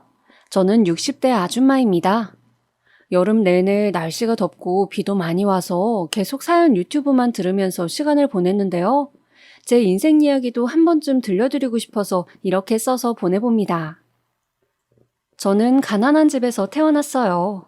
제 나이대 분들은 아마 다들 아시겠지만 그 시절에는 가난한 집들은 정말 끼니 걱정을 해야 할 정도였거든요. 지금처럼 굶을 걱정 정도는 하지 않아도 되는 가난, 그런 게 아니라 입을 옷도 먹을 음식도 없는 가난이었어요. 그래서 저는 아주 어릴 때부터 동네 이곳저곳을 돌아다니면서 일을 하는 것에 익숙해져 있었죠. 아버지는 알코올 중독에 술을 너무 많이 드시고 다니셔서 일용직으로 일하시는 날도 적었어요. 대신 엄마가 불량식품을 만들어 파는 일을 하셨는데 그 일을 돕기도 했죠. 그러다가 그 일마저도 없는 날에는 엄마가 삭바느질이나 동네 떡집 일을 도우러 나가셨고, 저는 동네에서 다른 아주머니들 심부름을 하고 용돈을 조금씩 얻어 받기도 했었고요. 다행히도 동네 분들이 좋은 분들이 많아서 그 덕분에 용돈을 조금씩이라도 받아서 엄마한테 드릴 수가 있었어요. 밥도 얻어먹고 다닐 수 있었고요. 아무튼 그렇게 가난했던 덕분에 저는 어려서부터 돈이라는 것에 굉장히 집착이 강했어요. 저희 엄마가 어떻게든 돈을 모아서 저축을 해놓으면 어김없이 아버지가 그걸 빼앗아가서 도박을 하거나 술을 드셨죠. 그래서 엄마는 언제나 돈을 모으면 집안 어딘가 마루 밑이라든가 찬장 위쪽에 돈을 숨겨놓고는 하셨어요. 그래야 간신히 돈을 모아서 저희가 학교에 갈 때 필요한 돈을 내주실 수가 있었거든요. 저는 돈을 벌면 당연히 숨겨야 한다고 생각했고 그 이후에도 그게 버릇이 되었어요. 사실 그럴 필요가 없어졌는데도 돈을 벌었을 때 다른 사람들한테 그걸 들키거나 다른 사람들이 알게 하면 절대로 안 된다고 생각했었죠. 20살 조금 넘었을 때 아버지가 돌아가시고 그 후 얼마 지나지 않아서 어머니도 돌아가셨어요. 부모님이 돌아가셨을 때 슬픈 게 아니라 도리어 홀가분하더라고요.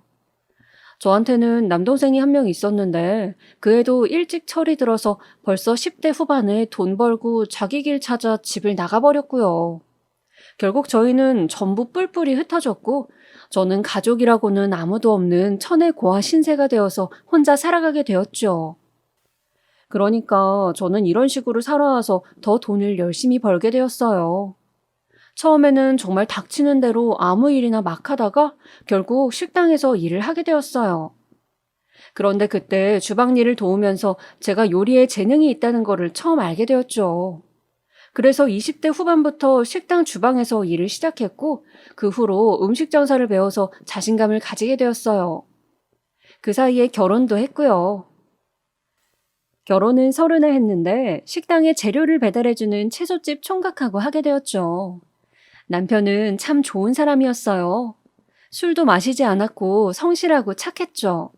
비록 무뚝뚝하기는 했지만 남자는 사근사근하게 말하는 것보다 성실하고 착한 게 우선이니까요. 연애 결혼이라 서로 정도 있었고 서로 성실하다 보니 돈도 잘 벌어와서 잘 모였고요. 그때쯤 정말 행복했던 것 같아요. 아이도 금세 낳아서 기르기 시작했고요. 다만 제가 일이 너무 바쁘다 보니 아이를 둘 이상은 낳지 못할 것 같아 첫 아이만 낳기로 했어요. 아들이었는데 그 애도 참 착하고 성격이 무른 아이였죠. 그러다가 다니던 식당에서 독립해 나왔고 제 식당을 차리게 되었어요. 제 식당은 처음 시작할 때는 정말 작은 곳에서 시작했지만 그래도 제가 열심히 혼자 음식도 하고 서빙도 해서 그럭저럭 손해가 나지는 않았었죠. 처음부터 잘 되리라는 욕심은 내지 않았어요. 어차피 남편도 채소 배달 일로 돈을 벌어오고 있었으니 손해만 나지 않으면 조금씩 커져가면 된다고 생각했었죠. 그리고 제 가게는 조금씩 커졌고 나중에 TV 맛집 프로그램에 한번 나오고 나서는 손님이 엄청나게 몰리기 시작했어요. 솔직히 말하면 그 TV 프로그램에 나오기까지 10년이 넘게 걸렸어요. 그리고 그 사이에 참 많은 일들이 있었죠. 고등학교만 간신히 나온 여자가 아무것도 아는 것 없이 식당을 내서 그 식당을 끌고 갈 때 얼마나 사기꾼 같은 놈들이 많이 붙는지 아세요? 사기꾼뿐 아니라 멀쩡한 식당에 대고 돈 내놓으라고 하는 깡패 새끼들도 있었죠. 그런 놈들 물리치고 피해서 도망가고 정말 보통 일이 아니었어요. 저희한테는 저희를 보호해줄 가족들도 없었으니 더했었죠. 사실 저희 신랑도 시부모님이 모두 돌아가시고 거의 천외고아나 다름없는 상태였거든요. 저희는 딱 저희 세 식구만 하늘 아래 있었던 거였죠. 얼마나 힘든 시기였던지. 하지만 물론 아이를 키우면서 너무 기쁜 일도 많았어요. 자식 길러보신 부모님들은 다 아시겠지만 어떤 힘든 상황에서도 아이가 자라면서 주는 기쁨만 있다면 못 견뎌낼 것이 없었거든요. 저희 아들은 워낙 착한 아이였고 자라면서 저한테 단 한 번도 실망을 줘보지 않은 아이였어요. 언제나 부모를 먼저 생각하고 항상 노력하는 애였으니까요. 그 덕분에 저희 아이는 잘 자라서 모범생으로 컸고 나중에는 대학도 꽤 좋은 곳에 들어갔답니다. 아이가 커갈 때쯤에는 저희 식당도 상당히 자리를 잡고 커져서 남편이 채소 배달 일을 그만두고 제 식당에 와서 함께 일을 할 정도가 되었어요. 직원도 여럿 고용했고요. 한마디로 꽤나 성공하고 출세한 거였죠. 부모도 잃은 채로 혼자 아무 곳에 나가서 일하던 20살 여자애에 비하면요. 덕분에 저희 가족은 행복하게 살았어요. 일 관련으로 뭐 힘든 일이 있어도 어쨌든 잘 되고 있어서 경제적으로 여유가 생겼고 아이는 착하게 크고 있었고 남편도 열심히 제 일을 도왔으니까요. 그런데 한 가지 트러블이 있었던 건 바로 제 버릇 탓이었어요. 앞에도 말씀드렸다시피 제가 좀 돈을 벌어도 쓰지 않고 남들한테 안 보이도록 숨기는 버릇이 있었거든요. 그래서 남편도 아들도 저희가 번 돈을 제대로 누리지를 못했었죠. 우리 집도 큰 데로 옮기고 가전도 좀 새로 사자. 요새 이렇게까지 아끼지 않아도 될 정도는 벌잖아. 참다 못한 남편이 저한테 그렇게 말하기도 했어요. 식당 음식을 책임지는 것도 저고 처음부터 시작했던 것도 저이기 때문에 거기서 벌어들이는 돈은 거의 제가 쓰임을 결정하고는 했죠. 그래서 남편은 저한테 그런 식으로 불평했어요. 우리가 그래도 괜찮은 가게 운영하고 있는데 지금까지 빌라 반지하에 사는 거 너무 이해가 안 되는 거 아니야? 사실 애도 컸는데 방 2개짜리에서 사는 거 너무 불편하다고. 나보다 당신이 더 불편하지 않아? 부엌도 너무 작고 낡아서 벌레 나오게 생겼는데. 어차피 집에서 음식 잘 안 하잖아요. 그렇게 불편할 것도 없어요. 벌써 오래 여기서 살고 있는데 뭐가 불편해. 저는 남편의 말에도 넘어가지 않았어요.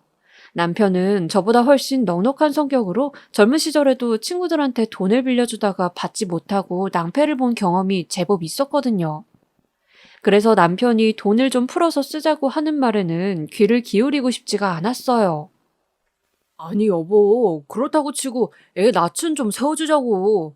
학교에서 친구들이 놀러 온다는데 우리 집에 어떻게 초대를 해? 왜? 우리 집이 어때서? 오라고 하면 되는 거지. 아니, 안 오면 더 좋지. 우리 집에서 밥 안 먹고 그만큼 돈도 안 되니까. 여보, 그러면 안 돼. 애는 그래도 우리 사정되는 한 넉넉히 키워야 하는 거야. 남편은 안타까워하면서 그렇게 말했지만 저는 애도 아끼는 법을 배워야 한다고 생각해서 귀담아 듣지 않았어요. 주변 사람들은 다들 자세한 건강검진도 1년에 한 번씩 받는다는데 그것도 하지 않았거든요. 건강한 사람들이고 다들 뭐 한 환갑이나 넘어야 병에 걸리는 거지 건강한 젊은 사람들이 왜 건강검진 같은 걸 받는지 이해할 수가 없었어요. 그렇게 남편이 50대가 될 때까지는 평온하게 살았죠. 비록 돈은 벌어도 쓸 줄을 몰라 죄다 은행에 쟁여놓고 집을 사서 집문서를 숨겨놓고 살면서도 말이에요.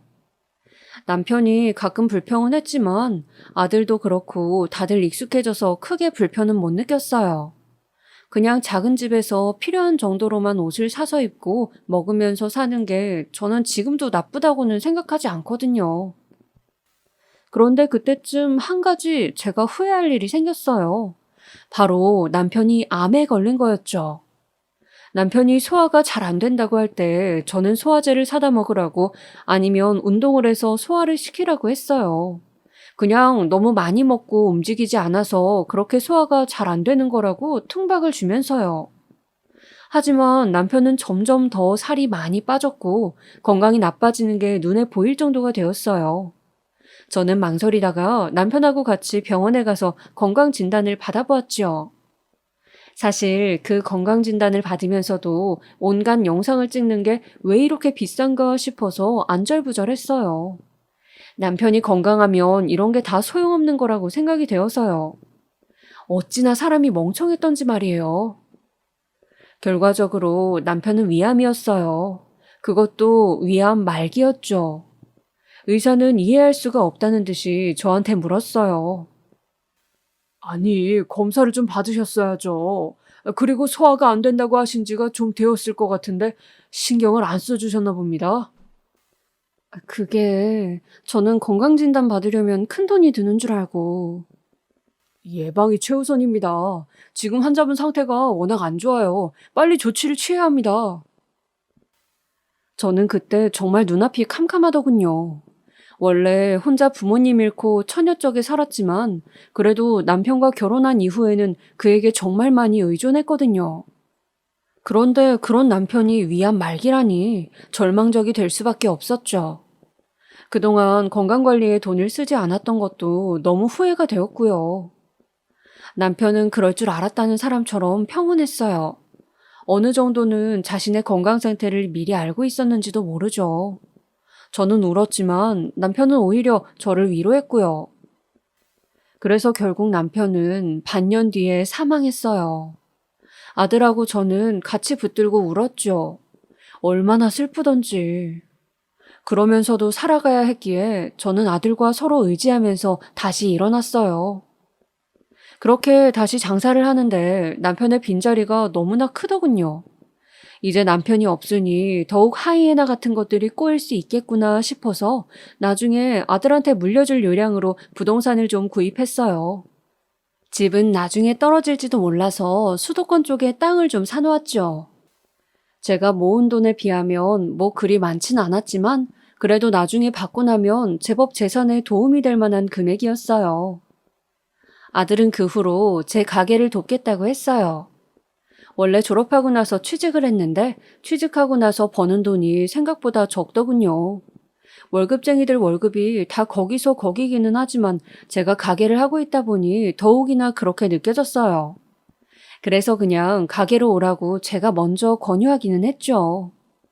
저희 가게는 무척 잘 되고 있었고 만약 아들이 물려받으려면 미리부터 저한테 음식이며 운영 노하우를 배워야 했으니까요.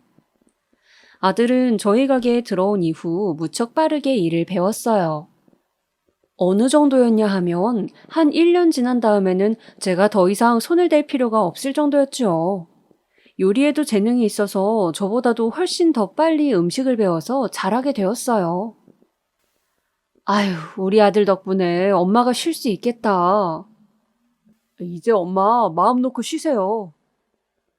그래, 나는 이제껏 단 한 번도 휴가를 못 가져봤는데 이제 갈 수 있겠네. 저는 아들이 너무 듬직하고 믿음직스러워서 정말 고맙더라고요. 가게 시작하면서부터는 하루도 마음 편히 쉬는 날이 없었는데 이렇게 쉴 수 있도록 맡길 수 있는 사람이 나타났으니 기쁠 수밖에요. 그 후로 아들과 저는 번갈아가며 가게에 나가 운영을 했어요. 그런데 그러던 중 제가 건강검진을 받았는데 놀랍게도 저한테도 암이 발견되었어요. 위암이었고 다행히도 초기였죠. 엄마까지 돌아가시면 안 돼요. 저는 진짜... 아들은 제 손을 붙들고 간절하게 말하면서 저한테 성실하게 암 치료를 받아달라고 부탁했어요. 저 역시도 이 나이에 벌써 아들을 두고 갈 생각은 없었기에 항암 치료를 적극적으로 받았죠. 그래, 나도 아직 결혼도 못한 널 두고 갈 생각은 없다. 적어도 너 결혼하는 건 꼭 보고 갈 거야. 저는 그렇게 말하면서 건강 회복에 힘썼어요. 실제로도 아들이 아직 결혼도 하지 못했고 손주도 보지 못했는데 제 인생이 여기서 끝날 수는 없는 노릇이었으니까요. 다행히도 초기였기에 암은 수월하게 치료를 할 수 있었어요. 그동안 저는 몸이 약해져서 가게에 아예 안 나가기 시작했고 아들이 전부 알아서 관리하고 있었죠. 이제 제가 쉬고 싶다는 뜻을 내비쳤더니 아들은 그러시라고 자기가 알아서 잘 운영하겠다고 대답해 주었어요. 얼마나 고맙고 든든하던지요. 그리고 한 가지만 더. 너 얼른 결혼했으면 좋겠다. 결혼이요? 그래, 네가 결혼해야 엄마가 건강이 안 좋아져도 안심할 것 같아. 제가 그렇게 말하자 아들은 건강 나빠진다는 이야기는 하지도 말라면서 성을 냈어요. 하지만 건강 상태라는 게 제 마음대로 되는 것은 아니잖아요. 그래서 아들한테 복잡하게 생각하지 말고 빨리 좋은 아가씨 만나 결혼이나 하라고 성화를 냈죠. 여기저기서 아가씨도 많이 주선해서 만나라고 선을 봐주기도 했어요. 주로 얌전하고 조용한 아가씨들이 많았죠. 아들은 그런 아가씨들을 만나면서도 별로 마음에 들어 하지 않다가 결국 그중 한 명하고 마음이 맞아서 결혼을 하게 되었답니다. 며느리감이 된 아가씨는 나이가 좀 어렸어요. 겨우 21살. 아들이 당시 29이었으니 나이 차이가 좀 났었죠. 애가 어찌나 얌전하고 말수도 적은지 너무 어려서 더욱이나 안쓰러웠어요. 부모 잃고 혼자 떠돌던 제 처녀 시절도 생각나고 해서요. 아유, 결혼 생활 너무 걱정 말렴. 시엠이라 해도 엄마처럼 생각해. 저는 결혼을 한 며느리의 손을 잡고 그렇게 말하고는 했죠. 며느리는 그러면 작게 예 하고 대답하면서 고개를 숙이고는 했어요. 워낙 소심하고 말수도 많지 않은 아이였거든요. 제가 가게에 나가지 않고 있으니 아들은 저를 모시고 살아야 한다고 주장했고 저도 그쪽이 더 좋았어요. 어차피 며느리도 직장에 다니고 있었는데 결혼 후에도 계속 다니기로 해서 집안 살림을 해줄 사람도 필요했거든요. 제가 몸이 안 좋아도 집안 살림 정도야 얼마든지 해줄 수 있었으니 당연히 제가 집에 같이 있는 게 좋았죠. 아들과 며느리는 상당히 사이좋고 궁합이 좋은 부부였어요. 저희 아들도 워낙 착하고 상냥한 아이라서 말 한 번 크게 못하는 애였고 며느리도 말수 적고 얌전한 아이였거든요. 그래서 둘이 같이 있으면 한 번도 큰 소리가 나질 않았어요. 게다가 아들이 나이가 훨씬 많은 편이라서 대부분의 문제에 있어서 아들이 져주었고요. 저 역시도 그 둘이 참 예쁘게 사는 것 같아서 싫은 소리는 전혀 하지 않았어요. 잔소리를 할 만한 문제가 생겨도 제가 조금 더 움직여서 처리하는 게 낫지 애들 피곤한데 거기다가 제가 잔소리까지 하고 싶진 않았거든요. 다만 며느리한테 제대로 다 말하지 않은 게 있다면 가게에 대한 거였어요. 제가 워낙 돈 벌어들인 건 비밀스럽게 관리해야 한다는 주의여서 아들도 가게에서 번 돈 중 절반 이상을 저한테 가져와서 그걸 꽁꽁 숨겨두었거든요. 그래서 며느리는 저희 집이 그렇게까지 돈을 잘 벌지는 못해서 자기가 계속 직장을 다녀야 한다고 생각했어요. 미안한 일이기는 했지만 어차피 그 돈이 전부 아들 부부 것이 될 거라 괜찮다고 생각했었죠. 그런데 겨우 21살에 결혼한 며느리는 몸이 참 많이 약했어요. 나이가 어려서 임신도 잘 될 거라고 기대한 게 사실이었는데 기대와는 다르게 많이 힘든 일이 있었죠. 1년이 지나고 2년이 지나도 임신이 되질 않아서 걱정이 많이 되었어요. 보통 노력하는데도 임신 안 되는 기간이 1년이 넘으면 난임이라고 하잖아요. 누가 봐도 틀림없이 난임인 상황이었던 거죠. 그런데 병원에 가서 검사를 해보니 아들은 아무런 문제가 없는데 며느리 쪽의 몸이 너무 약해서 문제라는 말을 들었어요. 그 외에도 자궁 쪽이 좀 환경이 좋지 않다고도 했고요. 며느리는 정말 열심히 임신하기 위해서 노력했기 때문에 딱히 그 애를 탓할 생각은 안 들더라고요. 뭐 임신을 안 하고 싶어서 안 할까요? 그냥 안 들어서니 별 수 없는 거였겠죠. 저는 여러 가지로 도와주고 싶어서 여자 몸에 좋다는 보약이니 뭐니도 사다가 넣어주고는 했어요. 며느리는 미안해하면서도 그 보약을 받아서 전부 다 먹었고 날짜도 열심히 계산해서 아들하고 밤을 보내고는 했죠. 그렇게 몇 년이나 고생한 끝에 드디어 아이가 들어섰어요. 어머님, 어머님! 퇴근하고 들어오면서 며느리는 저의 손을 붙들고 환하게 웃었죠. 저 임신했어요. 어머나, 정말이니? 몇 년을 고생한 걸 너무 잘 알았고 오랫동안 기다린 아이였기에 저도 너무 기뻤어요. 저하고 며느리는 함께 손을 붙들고 기뻐했었죠. 아들도 가게에서 돌아와서 같이 기뻐했고요. 하지만 그 기쁨은 오래 가지 않았어요. 며느리는 정말 몸조심을 하면서 가능하면 직장도 금방 그만두고서 몸조리를 하겠다고 말했죠. 하지만 직장을 그만둘 타이밍을 잡고 있던 어느 날 며느리는 미끄러운 길에서 넘어졌고 그 길로 유산을 해버렸어요. 아직도 그날의 그 우울하고 무서웠던 분위기가 생각나네요. 저는 정말 너무 힘들어요, 어머님. 얘야. 전 아이 못 낳을 거예요. 아무리 어머님이 낳으라고 하셔도 저는 못 낳을 거라고요. 아이를 잃고 몸조리하다 일어난 며느리는 그렇게 말했어요. 아이를 잃었으니 몸에 타격도 갔을 거고, 그래서 더욱이나 몸도 많이 아팠겠죠. 하지만 그런 것 치고는 며느리의 말투가 상당히 날카롭고 공격적이라서 좀 이상했어요. 얘야, 아이 지금 당장 낳으라고 요구 안 할 거다. 너 몸이나 좀 낫고 나서 어떻게 생각을 해봐야지. 지금은 며느리가 너무 우울하고 힘들어서 저런 소리를 하는 거라고 생각했었죠. 그래서 저는 그냥 그러려니 하고 애를 위로하는 겸 해서 그렇게 말했어요. 그랬더니 며느리는 더 표독스러운 얼굴이 되어서 저를 노려보더군요. 몸 낫고 나서도 저 애 안 낳을 거예요. 아니, 왜? 전 애 못 낳아요. 애 낳을 며느리 찾으시는 거면 다른 데 가서 찾으시라고요. 며느리는 유산을 하고 나서 갑자기 너무 날카로워졌더군요. 저는 솔직히 아이를 잃은 엄마들이 성격이 많이 변하는 걸 알고 있어서 그렇게 충격을 받진 않았어요. 시간이 지나고 나면 며느리도 조금 나아질 거라고 생각했었지요.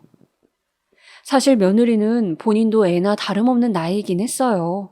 간신히 임신했던 나이가 20 중반이었으니 20 초반에 결혼해서 우리 집에 들어온 아이라 너무 안쓰럽기도 했죠. 성인 갓 지나서 우리 아들하고 저만 믿고 결혼한 애였으니까요. 그래서 사실 며느리가 좀 막 나가도 다 큰 딸내미 막 나가는 거 봐주듯이 제가 봐준 것도 있었어요. 전 정말 그동안 너무 힘들었어요.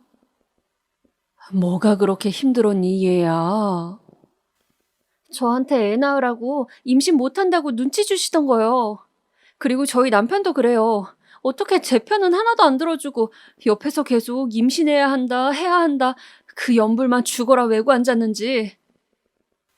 그거야. 아이는 빨리 가지면 좋으니까 하는 말이었지. 바로 그런 게 문제라고요, 어머님. 왜 이해를 못 하세요?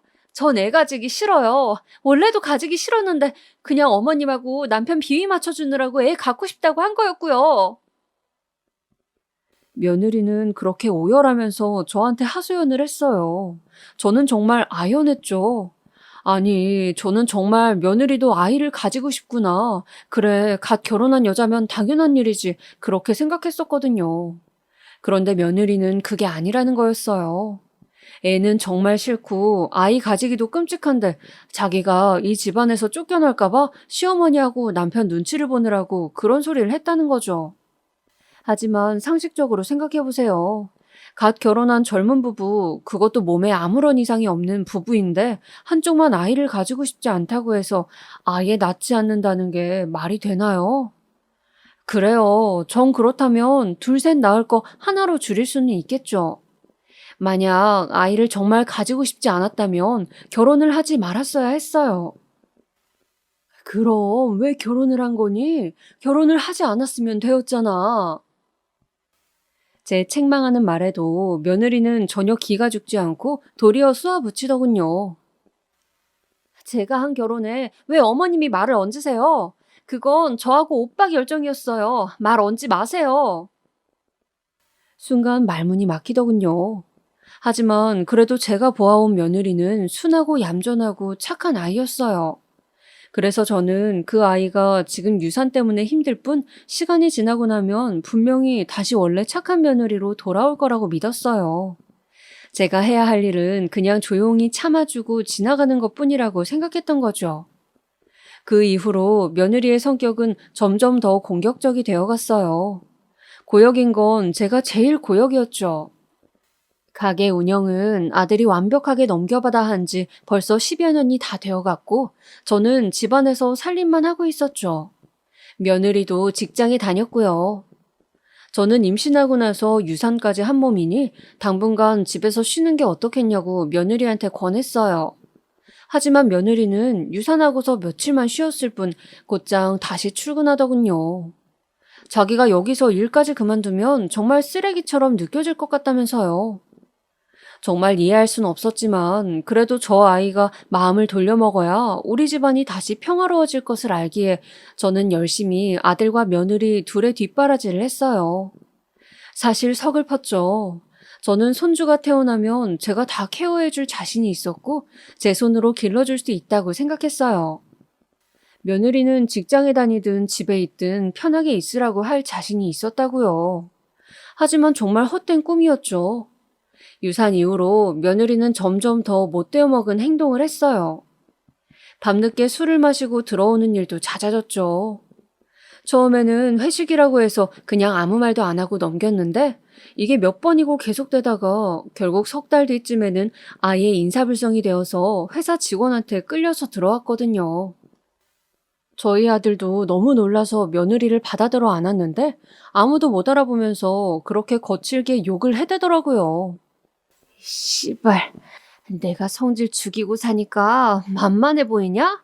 아우, 여보. 닥쳐 멍청아.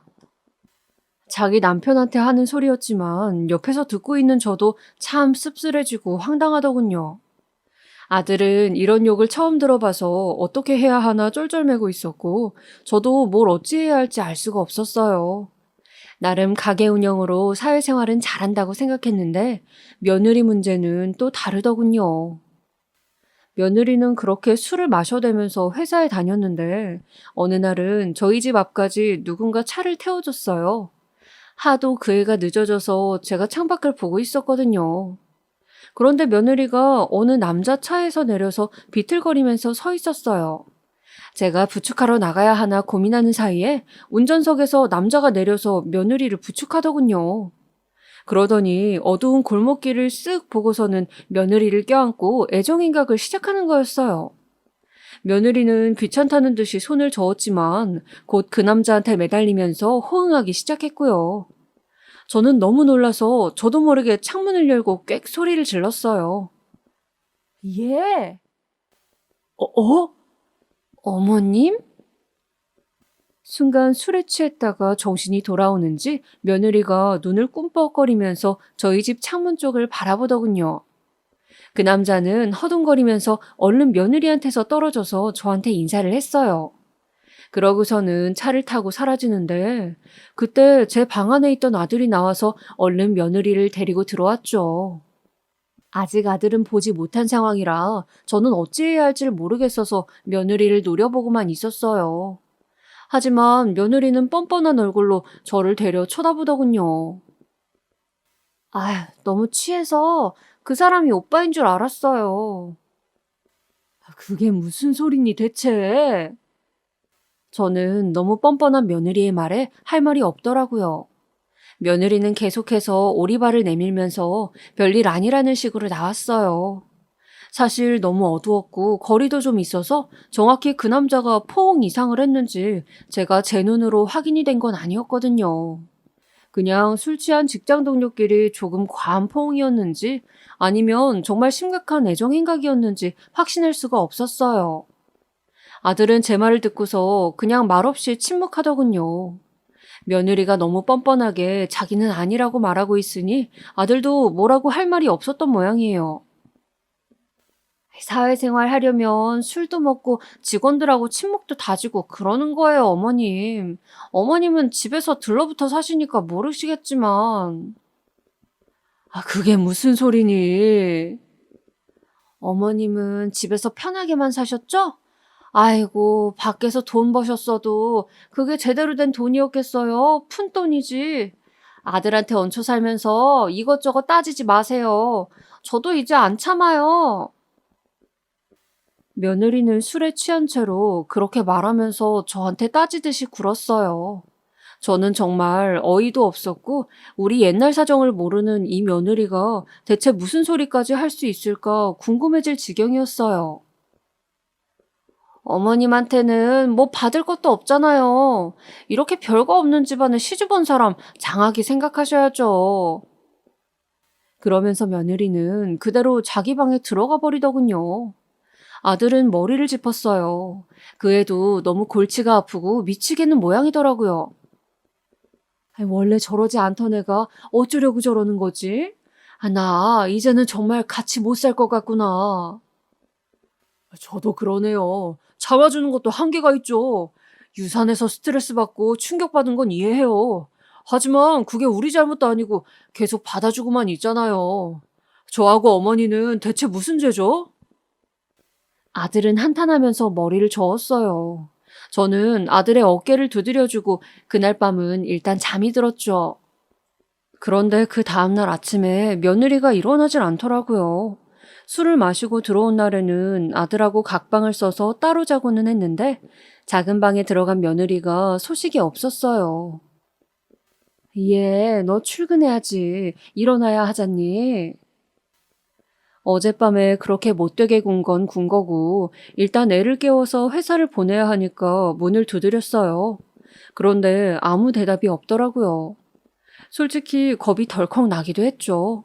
스트레스 받고서 술을 잔뜩 마시고 돌아온 며느리가 혹시라도 뭔가 잘못되지는 않았을까 싶어서요. 간혹 필름도 끊길 정도로 마셨던 애기 때문에 더 걱정이 될 수밖에 없었어요. 얘 괜찮니? 나 들어간다. 들어가도 괜찮지? 안에서는 아무 말도 없었어요. 물론 성인인 며느리 방에 제가 무작정 들어가는 건 실례겠지만 출근 시간이 다가와서 어쩔 도리가 없더라고요. 저는 망설이고 계속 문을 두드리다가 결국 결심하고서 며느리 방에 들어갔어요. 다행히 문은 안 잠겨 있더군요. 제가 방문을 열고 들어가니까 세상 모르고 며느리가 술 냄새를 풍기면서 자고 있는 것이 보였습니다. 너무 어처구니가 없어서 저는 며느리를 깨웠죠. 어머나, 어머님, 왜 들어오셨어요? 그렇게 입 벌리고 세상 모르고 자더니만 일어나서는 저한테 화들짝 놀라 소리를 지르는 거 있죠? 저는 저 늦을까봐 깨워주었구만. 그러더니 신경질을 부리면서 일어나서 화장실로 가버리더군요. 옷도 대충 입은 채로 제대로 씻지도 않고 잤으면서요. 저는 어처구니가 없어서 그냥 침대보만 대충 정리해주고 나와서 아침을 차렸어요. 그래도 며느리가 술을 잔뜩 마시고 들어왔으니 해장국도 없이 내보낼 수는 없잖아요. 그래서 새로 끓인 북엇국에 밥을 내놓았더니 며느리가 인상을 잔뜩 쓰고 씻고 나와 옷만 대충 입고 나가려는 거 있죠. 해장국 끓여놨어. 먹고 가려무나. 제가 그렇게 말하면서 국을 가리켰더니 그래도 국을 먹고 싶은 생각은 들던지 가방을 내려놓고 와서 밥을 한술 떴어요. 아, 딱딱해. 왜 그러니? 밥 딱딱하잖아요. 국만 새로 끓이면 다요? 밥이 어제 거네. 아! 입맛 버렸다는 듯이 며느리는 짜증을 부렸어요. 얹혀 사는 주제에 일도 더럽게 못하네요, 진짜. 어머님, 적어도 아들네 집에 얹혀 사시면요. 그리고 며느리가 벌어오는 돈 갉아먹고 사시면 적어도 밥 정도는 제대로 하셔야 해요. 며느리는 짜증스럽게 말했어요. 저는 정말로 이 애가 이렇게까지 변했을지는 몰라서 머리가 멍청해지더라고요. 며느리는 저를 노려보더니 고개를 저었어요. 진짜 쥐뿔도 없으시면서 왜 그러실까? 어머님 아들이 제 남편이에요. 제 남편이 벌어오는 돈은 제 거고요. 거기에 얹혀 사시면 밥이라도 제대로 하세요. 며느리는 그렇게 말하고서는 나가버렸어요. 저는 너무 어처구니가 없어서 식탁 의자에 앉았어요. 뒤늦게 큰 방에서 나온 아들이 어리둥절하면서 왜 그러냐고 물었지만 저는 거기에 대답할 힘도 없어서 그냥 빨리 나가라고 고개를 저었죠. 아들은 영문도 모른 채로 밥도 뜨지 못한 채 나갔어요. 어떻게 해야 할까? 저 멍청하고 건방진 며느리를 어떻게 해야 할까? 너무 고민이 되었는데 결국 결론은 하나였어요. 솔직하게 다 말하고 며느리 얼굴 변하는 걸 보는 거요. 그래서 그날 저녁에 저는 아들하고 며느리한테 동시에 문자를 보냈어요. 너희 오늘 일찍 들어와라. 할 말 있으니까. 아들은 곧장 네 하고 단문을 보내왔지만 며느리는 아예 답도 하지 않았어요. 그럴 줄은 알아서 저는 그냥 참아냈죠. 그리고 그동안 모아놓은 돈의 통장과 땅 문서를 가지고 나와서 거실에 앉았어요. 아들은 약속한 대로 일찍 와서 저 앞에 앉았어요. 어머니 왜 그러세요? 이제 더 이상 네 아내 못 참겠어서 그런다. 네? 아니 왜요? 저는 더 견딜 수가 없어서 아들한테 그 애가 몰랐던 며느리의 이야기들을 전부 다 말했어요. 아들은 심각한 얼굴로 듣고 있다가 오늘 아침 이야기까지 하고 나자 얼굴이 어두워졌죠. 더 같이 살 이유가 없겠는데요? 아들이 한참이나 생각한 끝에 그렇게 말했어요. 며느리는 자기가 어린 여자이고 아들이 저를 사랑한다고 생각해서 절대 헤어지지는 못할 거라고 생각했던 모양이었어요. 저희 아들은 분명히 다정하고 상냥한 아이이긴 했지만 그렇다고 해서 자기 아내가 어머니를 멸시하는 걸 두고 볼 사람도 아니었는데 말이에요. 사실 저한테도 돈 못 벌어온다고 말이 많았어요. 어머니한테 절반 드리고 제가 또 거기에서 절반을 저축했거든요. 나머지로도 분명히 생활비 충분하고 심지어 집에서 쓰는 돈은 어머니가 해결하시잖아요. 그런데도 아들이 중얼거렸어요. 며느리는 아들한테도 어지간히 바가지를 긁었던 모양이더군요. 기다리는 동안 며느리가 집으로 들어왔어요. 왜 일찍 오라고 하세요? 덕분에 야근도 못했잖아요. 회식도 있는데. 며느리는 짜증스럽게 말하면서 집으로 들어왔어요. 저는 가만히 보고 있다가 여기에 와서 앉으라고 했죠. 하지만 며느리는 가까이 와서 앉지도 않고 저를 내려다보았어요. 저는 한숨을 쉬었어요. 며느리는 저희 집이 돈이 없다고 생각하고 자기를 어쩌지 못할 거라고도 생각한 게 분명했죠. 저는 그래서 통장하고 땅 문서를 톡톡 두드렸어요. 땅과 집 여러 건이었죠. 며느리는 어리둥절한 얼굴로 그제야 앉았어요. 그 애는 손을 뻗어서 통장과 문서들을 훑어보았죠. 그래도 회사에서 일하는 애니 그 문서들을 알아보긴 하는 모양이었어요. 이건 다 뭐예요? 엄청난 액수. 며느리는 당황하면서 내놓은 걸 훑어보고 그제야 제 눈치를 보기 시작했어요. 저는 그 애를 빤히 쳐다보았는데 잠시 뭐라고 입을 우물거리던 며느리는 눈이 믿기지 않는 듯 계속해서 통장 액수와 땅 문서를 들여다보았죠. 어머님, 이게 대체 다 뭔가요? 우습게도 애 목소리가 굉장히 얌전해졌더라고요. 겨우 그 문서들 몇 개 보여줬는데 말이에요. 뭐긴 뭐겠니. 거기 보면 알잖아. 내 이름으로 된 재산들이다. 어머님, 이런 재산이 있으셨어요? 저는 전혀 며느리는 말을 더듬으면서 재산 목록을 훑어보았죠. 저는 그렇게 그 애가 훑어보는 것조차도 짜증이 나서 손에 들린 통장과 문서들을 탁 쳐서 빼앗았어요. 그래, 진작에 이걸 보여줬으면 네가 그렇게나 깽판을 안 쳤을까? 난 그게 궁금하구나.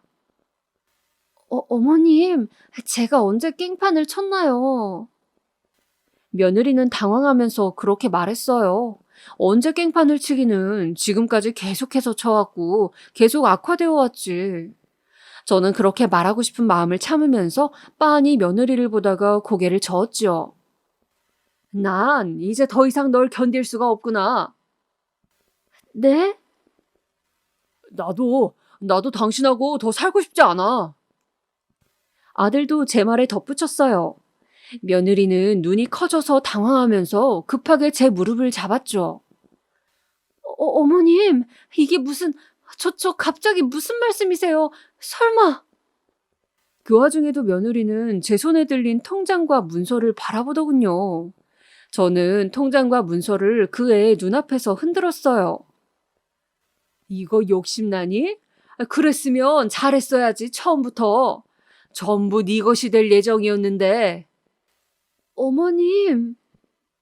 하지만 다 끝났다. 네 밑바닥을 보았으니 나하고 내 아들은 더 이상 널 가족으로 여길 생각이 없단다. 저는 그렇게 말하고 돌아앉았어요. 아들은 일어나서 며느리의 앞에 이혼 서류를 내밀었죠.